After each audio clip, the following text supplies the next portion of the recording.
மண்பாண்ட தொழில் நடத்துறவங்க கிட்டத்தட்ட இந்த மாவட்டத்திலேருந்தே ஒரு 10,000 குடும்பம் இருக்கு. அதை நம்பி அவங்களுக்கு அந்த மண் செம்மண் இருக்குல்ல, களிமண், அது அம்மா இருந்தப்ப ஏனாமா கொடுத்துக்கிட்டு இருந்தாங்க. நீங்க மாட்டு வண்டியில எடுத்துக்கிங்க, எடுத்து நீங்க உங்க உபயோகத்துக்கு நீங்க செஞ்சுக்கிங்க அப்படின்னு கொடுத்தாங்க.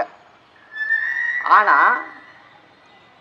இப்ப திமுக அரசாங்கம் வந்தது என்ன பண்ணிட்டு, அவங்க கட்சிக்காரவங்களுக்கு வசதி வேணும்ல, அதனால என்ன பண்ணிட்டு அதுக்கு ஒரு கண்டிஷன், நீ விஏஓட்ட போய் சர்டிஃபிகேட் வாங்கு, மண்பானை தொழில் செய்கிறேன் அப்படின்னு வாங்கு. அது மட்டும் இல்லாம அங்க போய் வாங்கி அவங்க ஒப்புதல் கொடுத்தாதான் நீங்க போய் மண் அள்ளணும்ட்டாங்க.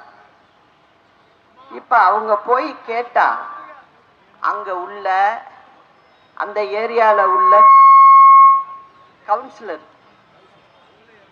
அவர் சொல்றாராம், எனக்கு 8,000 ரூபாய் கொடு ஒரு வண்டிக்கு, 8,000 ரூபாய் கொடுத்தா நீ மண் அள்ளிட்டு போகலாம் அப்படிங்கிறாராம். அதுங்க என்ன சொல்லுது, என்கிட்ட வண்டியை நிறுத்திட்டு அது வீட்டுக்கே அழைச்சிட்டு போயிட்டேன்னு, பக்கத்துலேயே வீடு பாருங்கம்மா, ஒன்றுமே இல்லாமல் நாங்கள் பசி பட்டினியாக இருக்கோம், அம்மா இருந்தப்ப சும்மா அள்ளிக்க சொன்னாங்க, ஆனால் இந்த திமுக அரசாங்கம் வந்ததுலேருந்து காசு கேட்குறாங்கம்மா, அந்த 8,000 ரூபா கொடுத்தா ஒரு வண்டி மாட்டு வண்டியில் மண் எடுத்துக்கலாம் அப்படின்னு சொல்கிறாங்க. நாங்கள் எங்கம்மா போவோம் 8,000 ரூபாய்க்கு, அதனால நீங்கள் இதை பேசுங்கம்மா அப்படின்ச்சு. நானும் 1.5 வருஷமாக சொல்லிக்கிட்டு இருக்கேன், இதை பற்றி பேசிக்கிட்டு இருக்கேன்.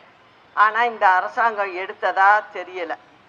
இதுக்கெல்லாம் ஒரே வழி என்னன்னா, அம்மாவுடைய ஆட்சி வந்தாதான் இதெல்லாம் செய்ய முடியும்.